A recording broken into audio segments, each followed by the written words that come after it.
सार्वी के इस तरह अचानक गले लगने की वजह से अहान ने अपनी आंखें कस के मींच ली। यूं तो पहले भी सार्वी इस तरह उसके गले लगी थी, लेकिन पहले उनका रिश्ता सिर्फ दोस्ती का था।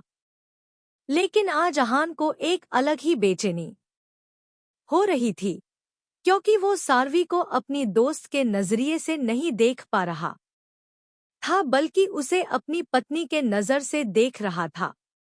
उसके माथे पर लगा वो उसके नाम का सिंदूर और गले में पहने मंगलसूत्र ने जैसे उसकी दोस्ती खत्म कर दी हो।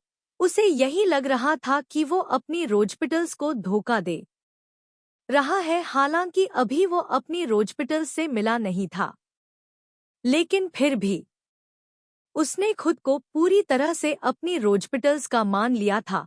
उसने तय तो कर लिया था कि वो सार्वी को उसका हक देगा, लेकिन अपने दिल का क्या करे, जो सिर्फ उसकी रोजपिटल्स के नाम से धड़क रहा था। इस कश्मकश में वो अभी उलझा ही था कि सार्वी ने उसे उन उलझनों से मुक्त कर दिया। उसके सीने पर सिर टिकाए सार्वी उसकी पीठ सहलाते हुए बोली, आपको ये सब कुछ करने की कोई जरूरत नहीं है नवाब साहब। हम जानते हैं कि आप के दिल में आपकी रोजपिटल्स है। आप बेफिक्र रहिए, हम उनकी जगह कभी नहीं लेना चाहते, क्योंकि मोहब्बत के तड़प की शेक तो हमें भी मिली है। वो अलग बात है कि वो शेक आपसे थोड़ी कम है। आपको गिल्टी फील करने की जरूरत नहीं है। हम पहले दोस्त थे, अब भी वैसे ही रहेंगे। सार्वी उससे अलग हो उसकी आंखों में देखते हुए, और एक बात आप पर सबसे पहला और आखिरी हक सिर्फ और सिर्फ आपकी रोजपिटल्स का ही होगा। ये सब कुछ जो रायता फैला हुआ है वो सब आप हम पर छोड़ दीजिए, हम समेट लेंगे। उसकी बातों को समझते हुए अहान हैरानी से उसे देखने लगा। सार्वी की आंखों में उसने अपनी तरह ही किसी के लिए तड़प देखा था, लेकिन सार्वी ने बड़ी ही चालाकी से अपने इमोशन को छुपा लिया। अहान उससे पूछना तो बहुत कुछ चाहता था, फिलहाल ये वक्त उसे सही नहीं लगा। सार्वी उससे अलग हो हल्की स्माइल लिए कमरे से बाहर निकलने लगी कि पीछे से अहान हीरोइनी, थैंक यू मुझे समझने के लिए। आपको नहीं समझेंगे तो किसे समझेंगे नवाब साहब। कहते हुए सार्वी कमरे से बाहर निकल आई, फिर अपने आंखों में आई नमी को साफ कर फीकेपन से मुस्कुराते हुए, वो मोहब्बत ही क्या जो अपने महबूब की आंखों को ना पढ़ पाए। आपकी आंखों में अपने लिए मजबूरी नहीं देख सकते, फिर चाहे इसके लिए हमें। सार्वी बेटा, तुम यहाँ अकेली क्या कर रही हो? और ये आंसू अपने कमरे से निकलते प्रतीक जी की नजर पिलर से टिककर खड़ी सार्वी पर पड़ी। वो हैरानी और फिक्र के मिलेजुले भाव लिए उसके पास आए। उनके इस तरह अचानक से आने पर सार्वी हड़बड़ा गई। उसने तुरंत सिर झुका लिया, क्योंकि अब उसे कुछ समझ ही नहीं आ रहा था कि वो क्या कहे। प्रतीक जी ने तो पहले ही उसकी आंखों में नमी देख लिया था। बोलो बेटा, अहान ने कुछ कहा क्या तुमसे? ना, नहीं नहीं तो डैड, नवाब साहब से ने तो कुछ नहीं कहा, वो बस हमें मम्मा की याद आ रही थी। उसके मुंह से अहान के लिए नवाब साहब सुन प्रतीक जी मुस्कुराने लगे। उन्होंने प्यार से उसके सिर पर हाथ फेरा और बोले, मैं अहान से कहता हूँ वो ले जाएगा तुम्हें, या फिर अगर ज्यादा मिस कर रही हो तो बात कर लो उनसे। उन्हें अपनी फिक्र करते देख सार्वी ने मुस्कुराते हुए हाँ में सिर हिला दिया। प्रतीक जी सीढ़ियां उतरते हुए नीचे चले गए। प्रत्यक्ष इस वक्त रघुवंशी मेंसन के दरवाजे पर खड़ा था। फिलहाल तो अश्मी की चीख सुनकर पूरा रघुवंशी फैमिली वहां इकट्ठा हो गया था। उनमें धरा भी शामिल थी, और अब सबकी नजर अश्मी और प्रत्यक्ष पर थी। अनाया भी आंखें फाड़े प्रत्यक्ष को देख रही थी, जो तिरछी नजरों से उसे ही देख रहा था, जैसे कह रहा हो, देखा एंग्री बर्ड, मैंने कहा था ना। तभी शिवार्थ तेजी से भागते हुए अश्मि के पास आया। उसे देखते ही अश्मि उसके ऊपर लगभग चढ़ ही गई। सनम, सनम, सनम, हम कोई सपना तो नहीं देख रहे हैं ना? ये मिस्टर इंडिया 2025 हमारे घर पर, वो भी बिना मास्क के। ओ माय गॉड सनम, हमें संभाल लीजिए, कहीं हमें हार्ट अटैक ना आ जाए। ये कितना हैंडसम, स्मार्ट और हॉट है, मेरी तो धड़कने ही भागे जा रही है। देव ने बड़ी ही खतरनाक नजरों से प्रत्यक्ष को घूरा, क्योंकि उसकी बेबी डॉल उसे छोड़कर किसी और की तारीफ जो कर रही थी। उसने माहिरा को खुद से अलग करना चाहा कि माहिरा वापस उससे चिपकते हुए, अरे रुकिए ना, हम मिस्टर इंडिया के गले नहीं लग सकते। इसीलिए तो हमने आपको आवाज दिया, क्योंकि हमारे किसी और की तरफ देखने से भी आपका पारा हाई हो जाता है। अगर हम उनके गले लग जाते फिर तो वोल्कानो ही फट जाना था। उसकी बात सुन जहां देव ने अपना सिर पीट लिया, वही प्रत्यक्ष बड़ी ही इंटेंस नजरों से अब देव को देख रहा था। उसके चेहरे के एक्सप्रेशन से साफ पता चल रहा था कि देव को उससे जलन हो रही है। अभी कोई कुछ पूछता उससे पहले ही अनाया भागते हुए गेट तक आई और प्रत्यक्ष का हाथ पकड़ बाहर की तरफ ले जाते हुए, मॉम ये मेरे फ्रेंड्स है, कुछ इम्पोर्टेंट बात करनी है, कहते हुए वो दोनों बाहर निकल गए। लेकिन देव की गहरी नजर उन दोनों पर ही थी। उसने अब माहिरा का हाथ पकड़ा और उसके कान में फुसफुसाते हुए, तुम तो कमरे में चलो, फिर बताता हूँ कौन हॉट, हैंडसम और स्मार्ट है। माहिरा की आंखें बड़ी हो गई। उसने सूखते गले को तर करते हुए पलके झपकाते हुए देव को देखा। देव तुरंत कमरे की तरफ बढ़ गया। मिश्का वॉशरूम से फ्रेश होकर अपने कमरे में आई कि सामने रूहान को खड़े देख उसके कदम ठिठक गए। वो नजरें चुराते हुए, साहेब आप यहाँ कुछ कुछ काम था क्या? काम तो था, लेकिन उससे पहले मुझे तुमसे सॉरी बोलना था। सॉरी, लेकिन क्यों? क्योंकि मेरी वजह से तुम्हें कुछ ऐसा याद करना पड़ा जिससे तुम्हारी आंखों में नमी उतर आई, बस इसलिए। I am sorry. मिश्का की पलकें उसकी तरफ उठ गई, लेकिन फिर वापस झुकाए। ऐसा ऐसा तो कुछ नहीं है, ऐसा ही है, तभी तो तुम वहां से ऐसे भागते हुए आई। तुम्हें पता है, तुम्हारी इन खूबसूरत आंखों में आंसू मुझसे बर्दाश्त नहीं होते। मिश्का की पलकें वापस उसकी तरफ उठी, लेकिन इस बार वो उसकी आंखों में कुछ ढूंढने की कोशिश कर रही थी। रूहान्स भी अब तक कमरे में आ गया था। मिश्का को अपनी तरफ देखते देख वो हल्का सा मुस्कुरा उठा। मिश्का धीमे आवाज में, आप जो सोच रहे हैं ऐसा कभी नहीं हो सकता। और मैं ऐसा क्या सोच रहा हूँ? रूहान ने भौहें उछाल पूछा, जिसके जवाब में मिश्का दूसरी तरफ पलट गई। उसकी धड़कनें बेतहाशा भाग रही थी। शायद उसने रूहान की आंखों में अपने लिए बेइंतहा मोहब्बत देख लिया था। उसकी आंखें दोबारा नम हो गई और वो भरे गले से, साहब आप अच्छी तरह से समझ रहे हैं मैं क्या कहना चाहती हूँ। मेरा और आपका कभी मेल हो ही नहीं सकता, क्योंकि मैं किसी और की। रूहान ने मिश्का का हाथ पकड़ एक झटके में उसे अपनी तरफ घुमाया और उसके मुंह पर हाथ रख, शश शश शश। मॉम ने ठीक कहा था, आंखें बखूबी पढ़ना आता है तुम्हें, लेकिन इसका मतलब ये नहीं कि कुछ भी बोलती रहोगी। आई नो कि मेरी फीलिंग्स से अब अनजान तो बिल्कुल नहीं हो तुम। तो ये जो तुम कहने जा रही थी ना, इससे मेरी फीलिंग्स को फर्क तो बहुत पड़ेगा। लेकिन वो मोहब्बत ही क्या जिसमें इंतजार ना हो। तुम्हारी बातों से मुझे इतना तो पता चल ही गया कि तुम किसी और से प्यार करती हो, और वो शख्स शायद अभी तुमसे दूर है। ये मत समझना कि मैं अपनी फीलिंग्स जबरदस्ती तुम पर थोपना चाहता हूँ। मैं बस तुम्हारा इंतजार करूंगा जिंदगी के आखिरी सांस तक।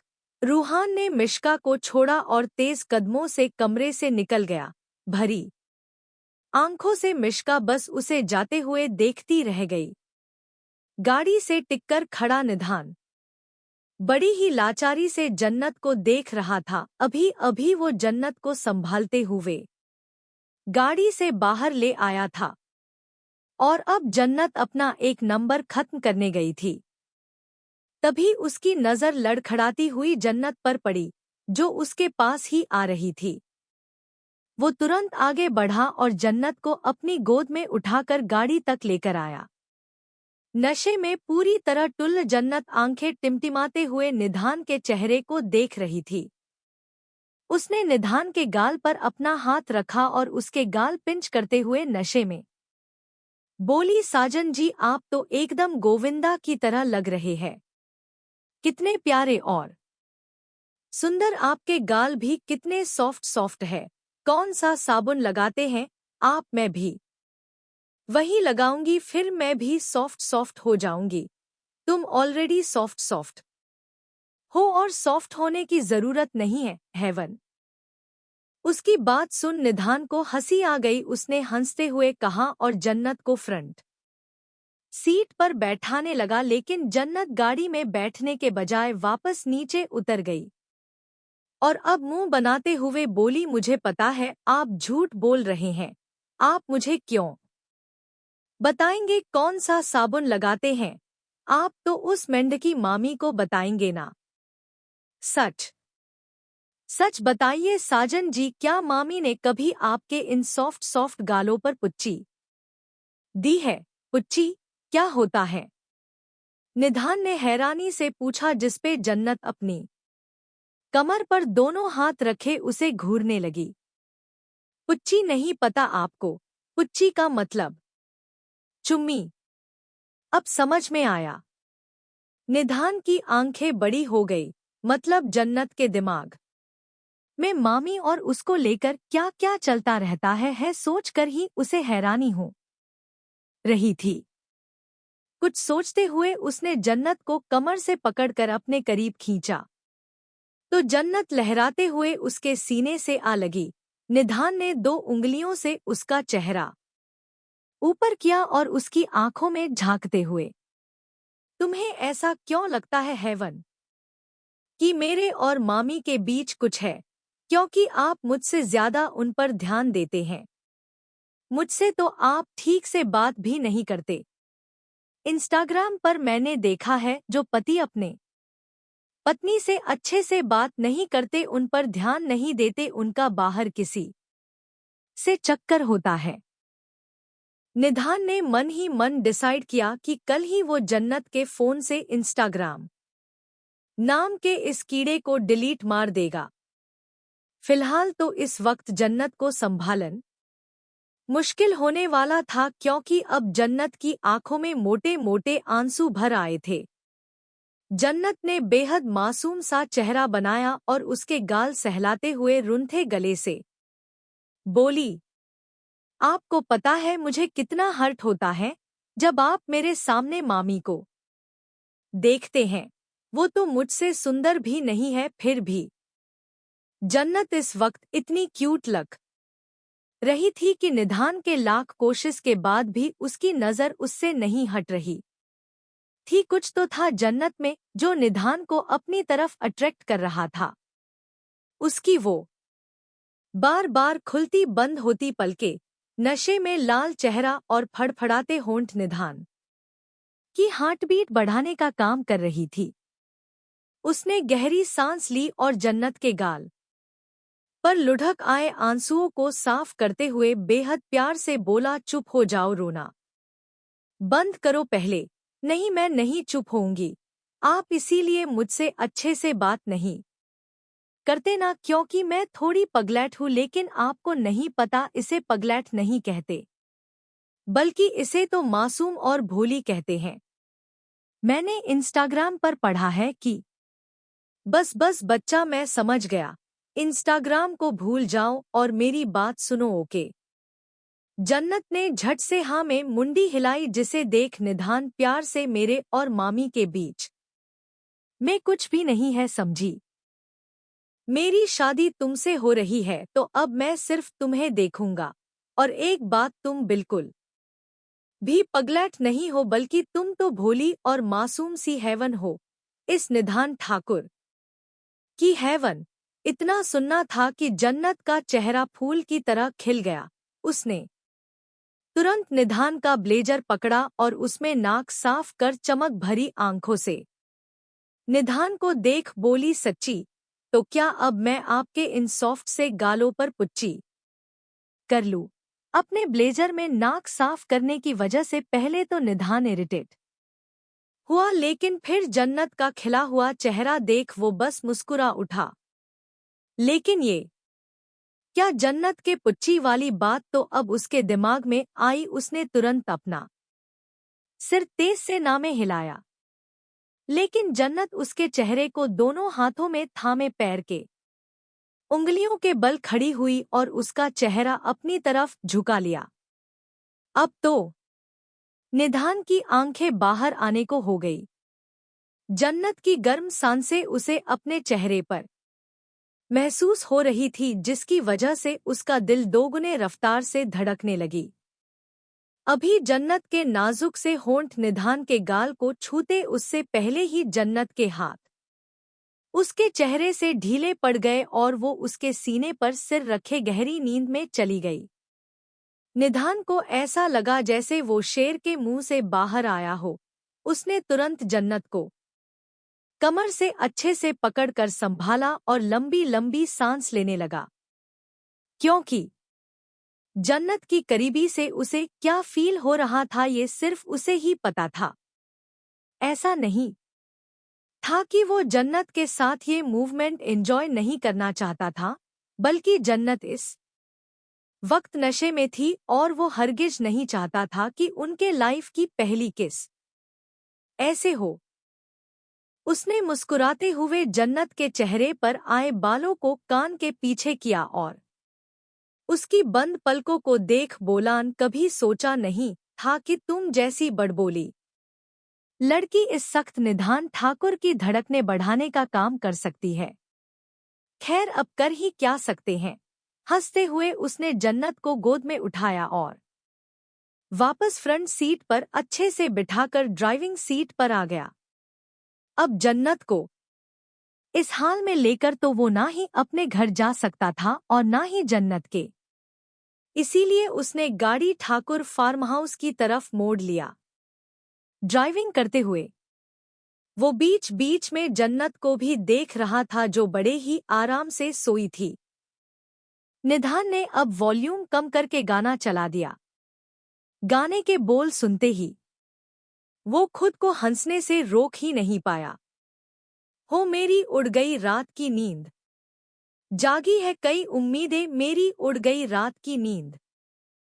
प्रत्यक्ष का हाथ पकड़े अनाया उसकी गाड़ी तक आई और अब वो दोनों हाथ बांधे खा जाने वाली नजरों से घूरते हुए प्रत्यक्ष को देख रही थी, गाड़ी से टिककर खड़ा।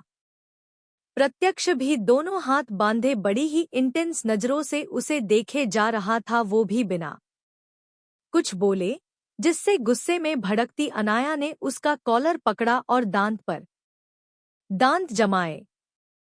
तुम्हारी हिम्मत कैसे हुई मेरे घर आने की? ये तो गलत बात है। एंग्री बर्ड अभी तो गया था, फिर भी पूछ रही हो कि हिम्मत कैसे हुई घर आने की? अब क्या फिर से जाकर दिखाऊं? मुझसे ना ज्यादा स्मार्ट बनने की कोशिश तो बिल्कुल मत करो, क्योंकि होंगे तुम औरों के लिए मिस्टर इंडिया विंडिया। साफ शब्दों में कहूं तो मुझे तुम में कोई इंटरेस्ट नहीं है, लेकिन मुझे तो है ना एंग्री बर्ड।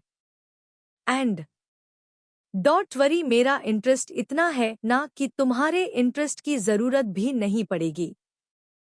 प्रत्यक्ष ने मुस्कुराते हुए कहा। अनाया अच्छा खासा चिढ़ी हुई थी। एक तो प्रत्यक्ष रघुवंशी मैसन आ गया, ऊपर से उसे पूरी फैमिली के सामने अपना दोस्त कहना पड़ा।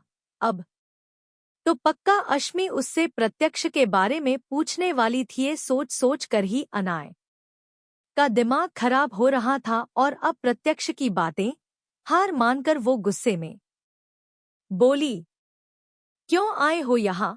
तुम्हें देखने एंग्री बर्ड। आज तुम कॉलेज नहीं आई, ऊपर से मेरा कॉल भी इग्नोर किए जा रही थी, तो सोचा थोड़ा ससुराल के चक्कर लगा लूं।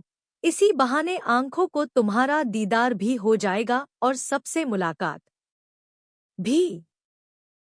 वैसे तुम्हारी मॉम तो तुमसे भी ज्यादा ब्यूटीफुल है, ये कहना गलत नहीं होगा।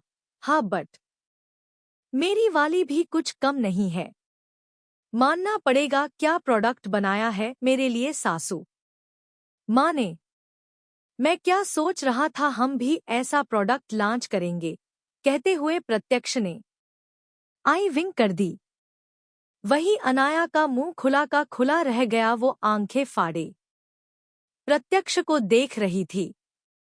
अभी अभी उसने जो कुछ भी कहा उसे सुनने के बाद उसका मन कर रहा था कि प्रत्यक्ष का सिर फोड़ दे।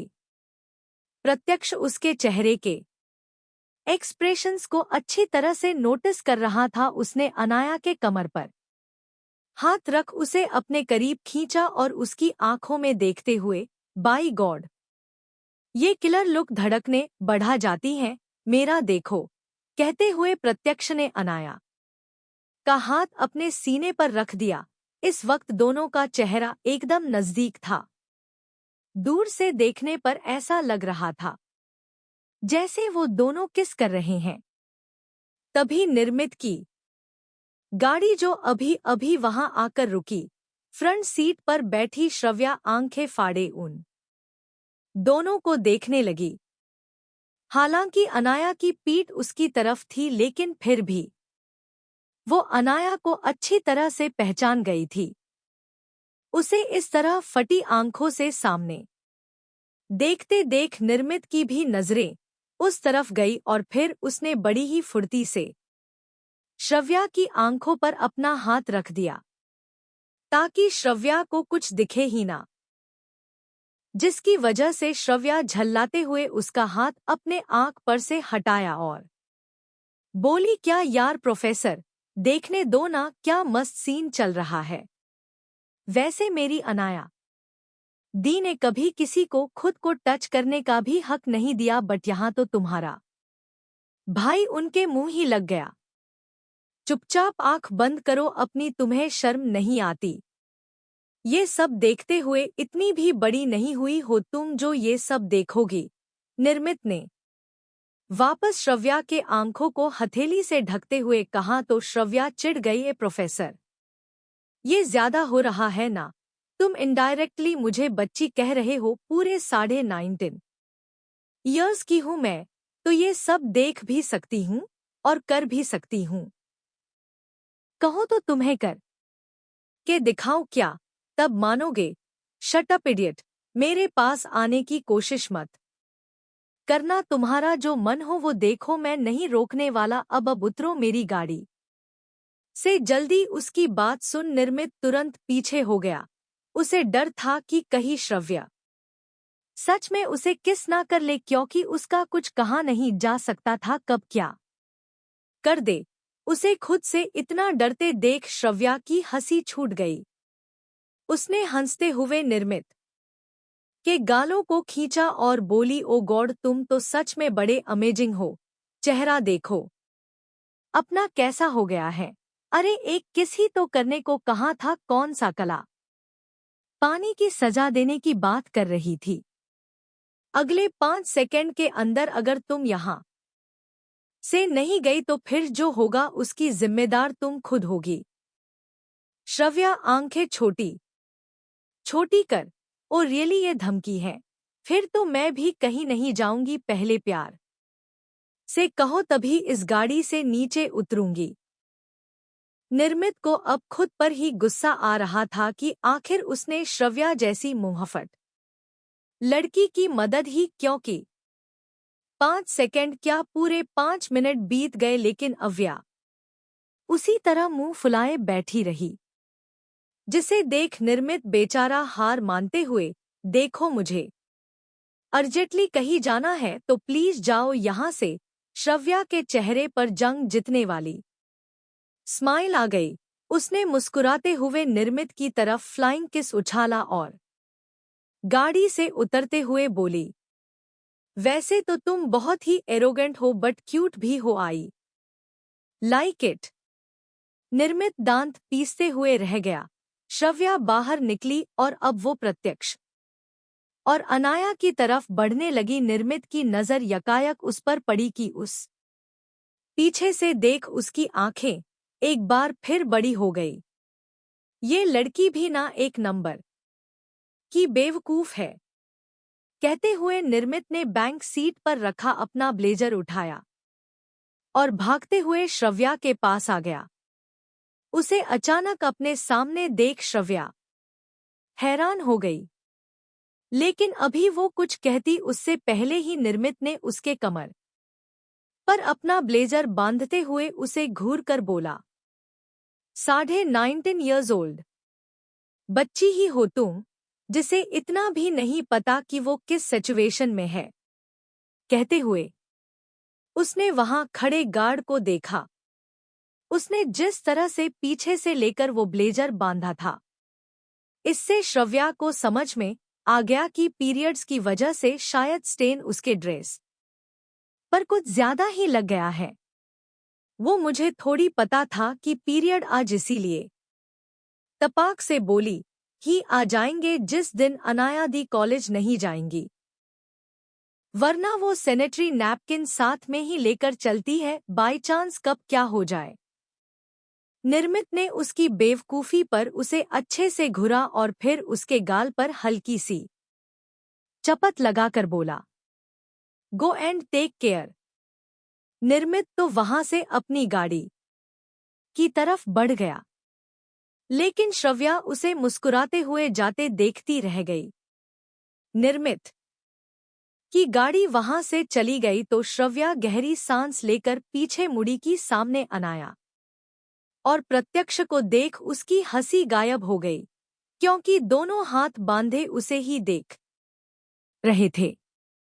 श्रव्या हड़बड़ाते हुए, अनाया दी आप दोनों ऐसे, वही तो हम जानना चाहते हैं कि तुम दोनों ऐसे चल क्या रहा है।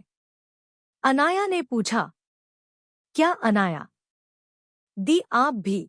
वो तो प्रोफेसर सिर्फ मुझे ड्रॉप करने आए थे, बाकी कुछ नहीं है जैसे आप दोनों सोच रहे हैं। रियली? बट हमें तो लग रहा है हम दोनों जैसा सोच रहे हैं वैसा ही है। किसी से भी बात न करने वाला मेरा भाई आजकल तुमसे बात करने लगा। प्रत्यक्ष शरारती मुस्कान लिए बोला तो श्रव्या का मुंह बन गया।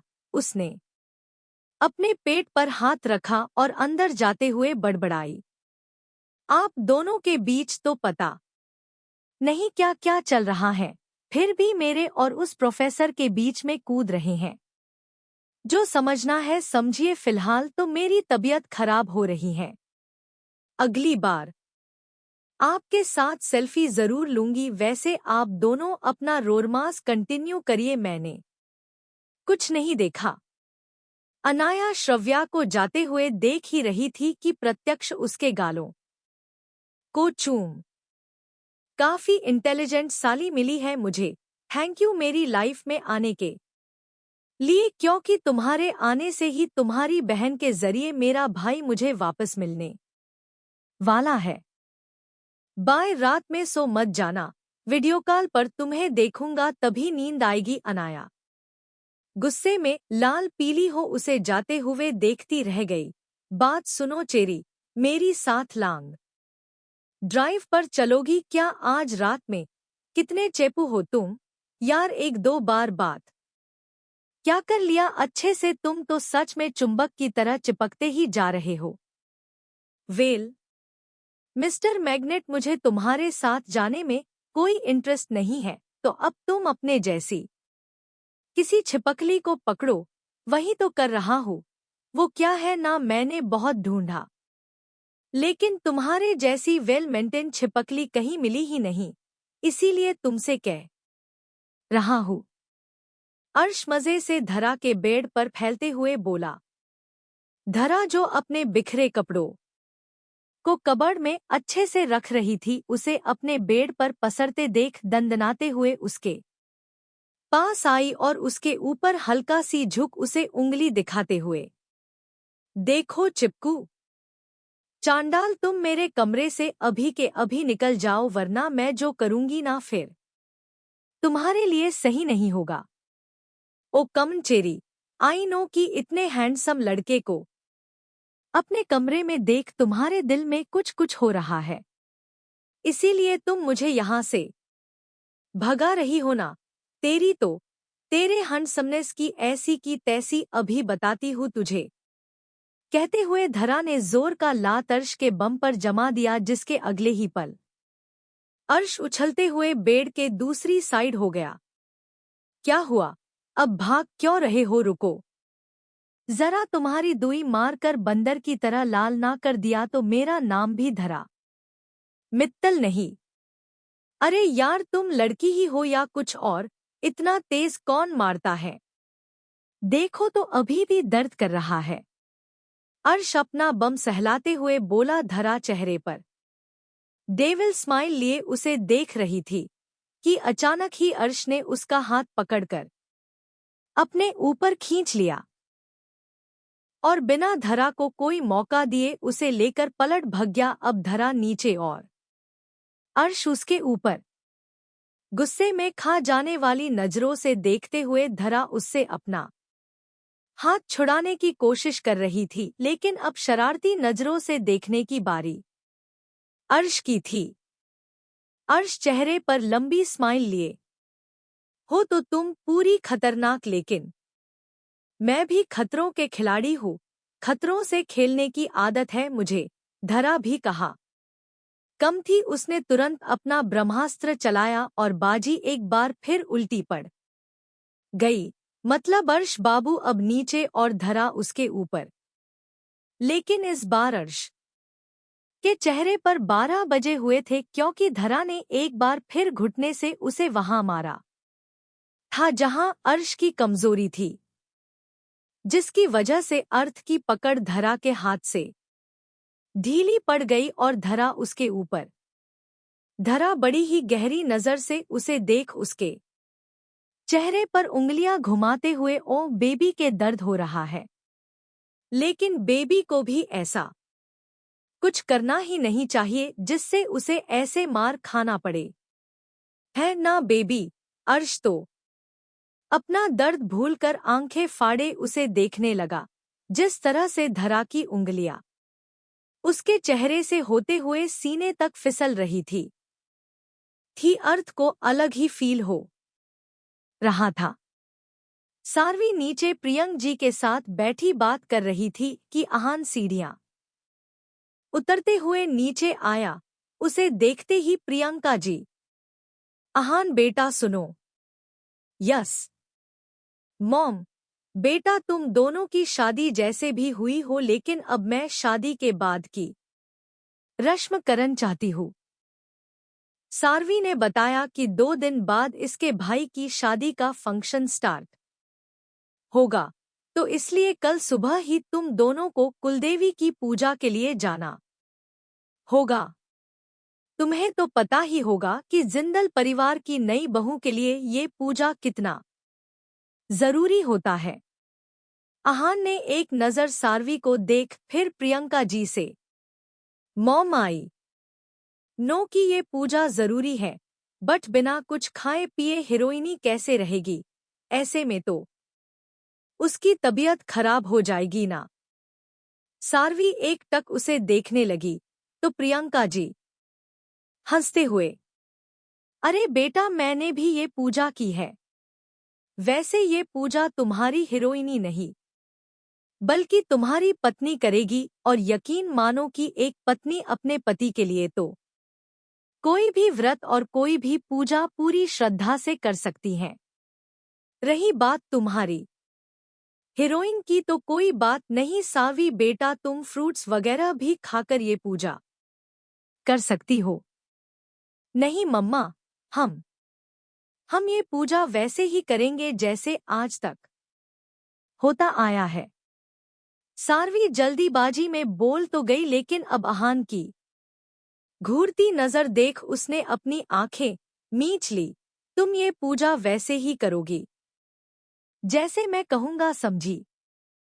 तुम्हारा चेहरा वैसे ही पता नहीं क्यों उतरा हुआ लग रहा है। ऐसे में बिना कुछ खाए पिए एक दिन रहना नो वे, आहान ने घूरते हुए कहा।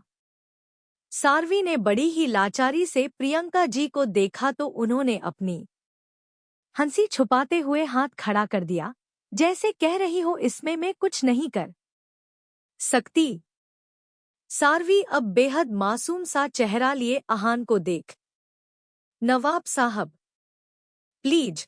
आहान को उसका चेहरा देख हंसी आ गई और वो हंसने लगा। हंसते हंसते उसके पेट में दर्द होने लगा, जिसकी वजह से उसने अपने पेट पर हाथ रख लिया। सारवी का चेहरा इस वक्त इतना क्यूट लग रहा था कि आहान अपनी हंसी कंट्रोल ही नहीं कर पाया। वहीं उसे खुद पर हंसते देख सारवी गुस्से में उठकर कमरे में भाग गई। आहान अभी भी हंसे जा रहा था कि प्रियंका जी उसका कंधा थपथपाते हुए, नवाब साहब आपकी हीरोइनी आपसे नाराज होकर चली गई। आहान की हंसी थोड़ी देर के लिए रुकी, लेकिन वो दोबारा हंसने लगा। प्रियंका जी तो उसे इतना खुश देख मन ही मन सारवी को न जाने कितने ब्लेसिंग्स दे रही थी। निधान की गाड़ी फार्म हाउस के बाहर आकर रुकी। जन्नत अभी भी गहरी नींद में सो रही थी। निधान गाड़ी से बाहर निकला और घूमकर जन्नत के साइड आया।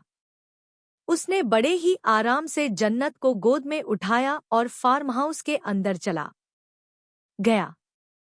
कमरे में आने के बाद वो जन्नत को बेड पर सुलाने के लिए झुका ही था कि जन्नत की आंख खुल गई, जिसे देखते ही निधान को सांप सूंघ गया। मतलब अब एक बार फिर उसे जन्नत के अजीबोगरीब सवालों के जवाब देने होंगे। वहीं जन्नत अपनी नशीली आंखें टिमटिमाते हुए, साजन जी ये कौन सी जगह है? ये तो मेरा घर नहीं लग रहा है। फिर हम दोनों कहाँ आ गए? ये मेरा फार्म हाउस है। अब तुम अच्छे बच्चे की तरह सो जाओ, बहुत रात हो चुकी है। ओके। निधान उसे बेड पर सुलाकर पीछे हटते हुए बोला। लेकिन जन्नत अब कहाँ सोने वाली थी। वो उठकर बैठी और पूरे कमरे में नजर दौड़ाते हुए, आपका फार्म हाउस भी बड़ा मस्त है साजन जी, एकदम आपकी तरह। देखो तो कैसे चमक रहा है।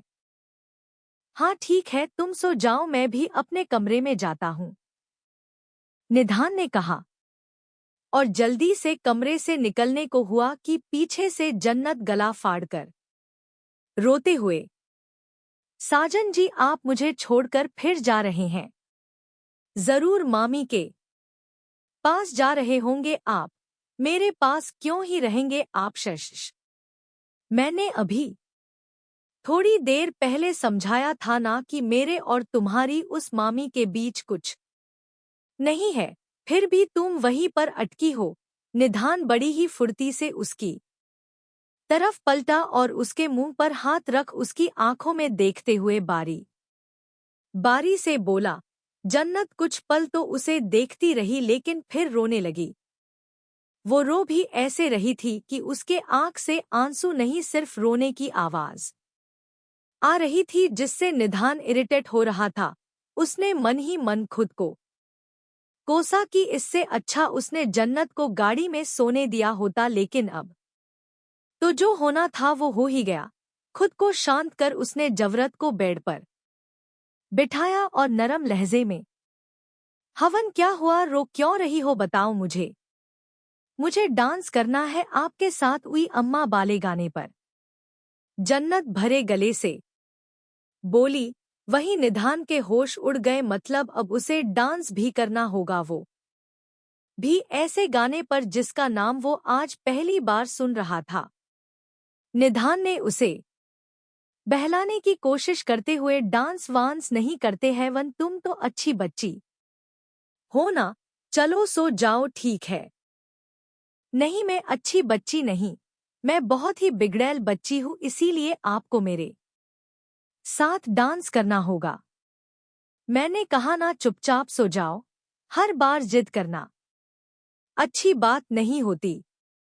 निधान ने गुस्से में झल्लाते हुए कहा। तो जन्नत कुछ पल उसे देखने बाद अपना चेहरा दूसरी साइड कर मुंह फुलाते हुए, मुझे आपसे बात ही नहीं करनी है, मेरे पास मत आइएगा, आप बहुत गंदे हैं, आपको सिर्फ वो मामी पसंद है, मैं भी अब किसी से बात नहीं करूंगी। उसका फुला हुआ मुंह देख निधान को हंसी आ गई, जिसे उसने बड़ी ही मुश्किल से कंट्रोल किया। नींद और नशे की वजह से जन्नत की आंखें अपने आप बंद हो रही थी, लेकिन मजाल हो कि बिना उसे परेशान किए वो सो जाए। करीब 10 मिनट तक जब जन्नत उसी तरह बैठी रही तो हार मानकर निधान उसकी तरफ आया। अच्छा, सॉरी, मुझे तुम पर गुस्सा नहीं करना चाहिए था, बट मुझे डांस करना नहीं आता, इसलिए मैं तुम्हारे साथ डांस नहीं कर सकता। जन्नत ने बिना कुछ बोले अपना चेहरा दूसरी साइड फेर लिया, जिसे देख निधान फिर उसकी तरफ आया। सॉरी बोल रहा हूं ना, अब माफ भी कर दो। आप एक नंबर के उल्लू हैं, आपको इतना भी नहीं पता कि जब लड़कियां रूठती है तो उन्हें कैसे मनाया जाता है। जन्नत बिना उसकी तरफ देखे तुनकते हुए बोली। निधान हंसते हुए, अच्छा तो तुम ही बता दो कैसे मनाया जाता है, कोई गिफ्ट देकर, फ्लावर्स देकर, या फिर उस लड़की के लिए कोई अच्छा सा गाना गाकर। ओह, ऐसा क्या, मुझे तो सच में नहीं पता था। चीन पर हाथ रखे निधान अब सोचने लगा कि अब वो इनमें से कौन सा ऑप्शन चूज करे जन्नत को मनाने के लिए। जन्नत भी अपनी खुलती बंद होती पलकों को झपकाते हुए उसे ही देख रही थी कि तभी निधान अपना गला साफ कर, तू जान है, अरमान है, मेरे प्यार की पहचान है, पर थोड़ी थोड़ी तू नादान है, तू जो कहेगी मैं वैसा करूंगा, तेरी हर जिद को पूरा करूंगा, चलो बाबा मान जाओ, हंस भी दो। निधान गाने की लाइन ऐसे गा रहा था जैसे स्कूल में छोटे बच्चे पोएम करते हो। वही जन्नत उसकी बेसुरी आवाज सुन हंसते हुए पीछे बेड पर लुढ़क गई, क्योंकि अब उसकी आंखें नशे से बंद हो रही थी, लेकिन बंद आंखों से भी उसकी बड़बड़ाहट सुन निधान ने अपना गला तर कर लिया। आप बहुत अच्छे हैं साजन जी, आपने मेरे लिए गाना गाया ना, तो अब मैं भी आपको पुच्ची दूंगी, देखना आपको अच्छा लगेगा इस पुच्ची की तो। ओ गॉड, एक बार फिर बचा लिया आपने। निधान ने अपने सीने पर हाथ रख गहरी सांस ली। मल्होत्रा मेंसन सबका डिनर हो चुका था, लेकिन मिश्का आज नीचे डिनर के लिए नहीं गई थी। हालांकि रूही उसे खुद बुलाने आई थी, लेकिन रूहान ने जो कुछ भी उससे कहा उसके बाद वो रूहान का सामना नहीं करना चाहती थी, इसीलिए उसने सिरदर्द का बहाना बनाया और बाद में खाने को कह दिया। उसका उतरा हुआ चेहरा देख रूही ने भी ज्यादा फोर्स नहीं किया और अब अपने कमरे में बेचैनी से चहलकदमी करती मिश्का रूहान के बारे में ही सोच रही थी। उसे समझ नहीं आ रहा था कि वो आखिर रूहान की कैसे समझाए, क्योंकि उसकी आंखों में उसने अपने लिए एक जुनून देखा था जिसे वो चाह कर भी नहीं भूल पा रही थी। थक-हार कर वो दोनों हाथों से सिर पकड़े बेड पर बैठ गई। अभी वो बैठी ही थी कि दरवाजा नॉक हुआ। उसे लगा रूही एक बार फिर आई होगी, इसीलिए उसने बिना एक सेकंड की देरी किए दरवाजा खोल दिया। लेकिन ये क्या, दरवाजे पर रूही की जगह रूहान हाथ में खाने की थाली लिए खड़ा था। मिश्का कुछ कहने ही वाली थी कि रूहान चुपचाप अंदर आया। खाने की थाली साइड टेबल पर रख अब वो हाथ बांधे मिश्का को देखने लगा। अपने दुपट्टे को तोड़ मरोड़ करती मिश्का अभी भी सिर झुकाए दरवाजे पर खड़ी उसके बाहर निकलने के इंतजार में थी। रूहान ने आगे बढ़कर उसका हाथ पकड़ उसे अंदर किया और अब उसने अंदर से दरवाजा बंद कर दिया। मिश्का की धड़कनें बढ़ गई।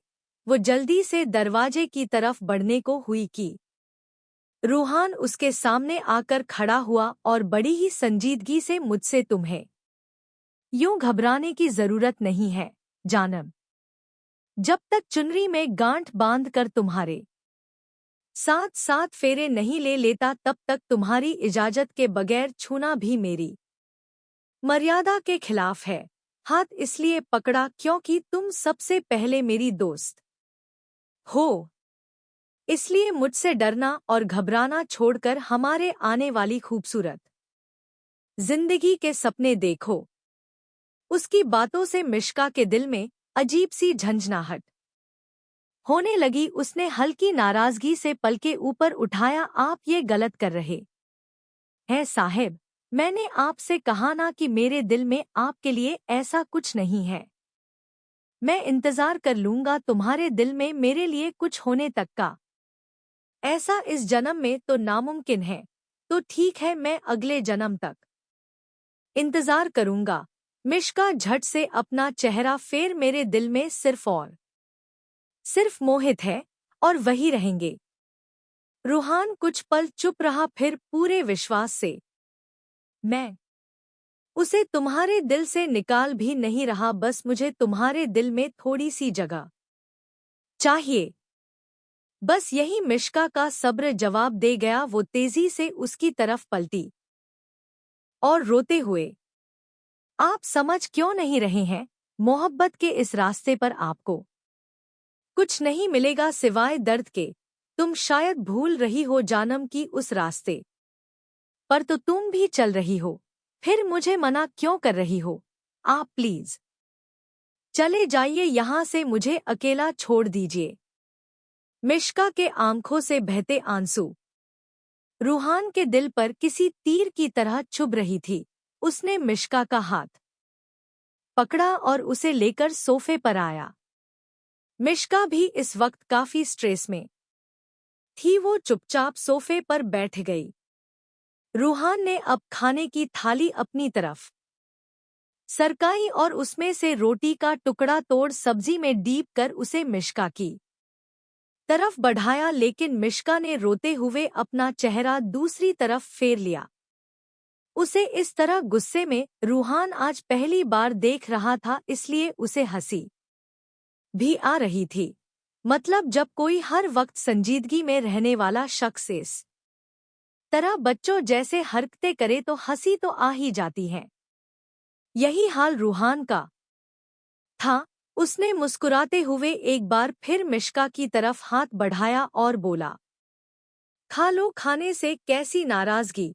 मुझसे नाराज हो तो बेशक से नाराजगी दिखाओ, क्योंकि पसंदीदा शख्स की नाराजगी भी सर आंखों पर खाने पर गुस्सा थोड़ी उतारा जाता है। अब अगर तुम नहीं खाओगी तो मुझे मजबूरन माम को बुलाना पड़ेगा, फिर जब वो तुम्हारे ना खाने का रीजन पूछेंगी तो बताना उन्हें। मिश्का बुरी तरह से उसे घूर रही थी और उसका गुस्से में तमतमाया चेहरा देख रूहान को बड़ा मजा आ रहा था। उसी तरह घूरते हुए मिश्का ने अब उसके हाथ से वो बाइट खा लिया। फिर वो जैसे ही थाली लेने को हुई कि रूहान मना करते हुए, ना ना, रोज तो अपने ही हाथ से खाती हो, आज अपने साहब के हाथ से भी खाकर देखो कितना टेस्टी लगता है। मिश्का ने तुरंत चेहरा फेर लिया। वो अलग बात थी कि अब भी वो रूहान के हाथ से ही खा रही थी। पूरा खाना खिलाने के बाद रूहान ने अब मिश्का को बिना परेशान किए कमरे से बाहर निकल गया। उसके जाने के तुरंत बाद मिश्का ने अच्छे से डोर लॉक किया और अब वो अपने बैग में से वही फोटो निकाल उसे देख रोने लगी जो और किसी की नहीं बल्कि मोहित की फोटो थी। अहान अपने कमरे में आया। आते ही उसकी नजर सोफे पर मुंह फुलाकर लेटी सारवी पर पड़ी, जिसे देखते ही अहान उसके पास आ। हीरोइन, तुम यहाँ क्यों सो रही हो? आपसे मतलब? अरे, मुझसे मतलब नहीं होगा तब किससे होगा, एकलौता पति हूँ तुम्हा। जल्दीबाजी में अहान कह तो गया, लेकिन जब उसे होश आया तो चुप हो गया। वही सारवी को अपनी धड़कनें तेज होती हुई महसूस हुई। अहान इस ऑकवर्ड सिचुएशन से निकलने के लिए दूसरी ओर पलट। तुम्हें सोफे पर सोने की जरूरत नहीं है, बेड ऑलरेडी इतना बड़ा है कि दो लोग आराम से सो जाए।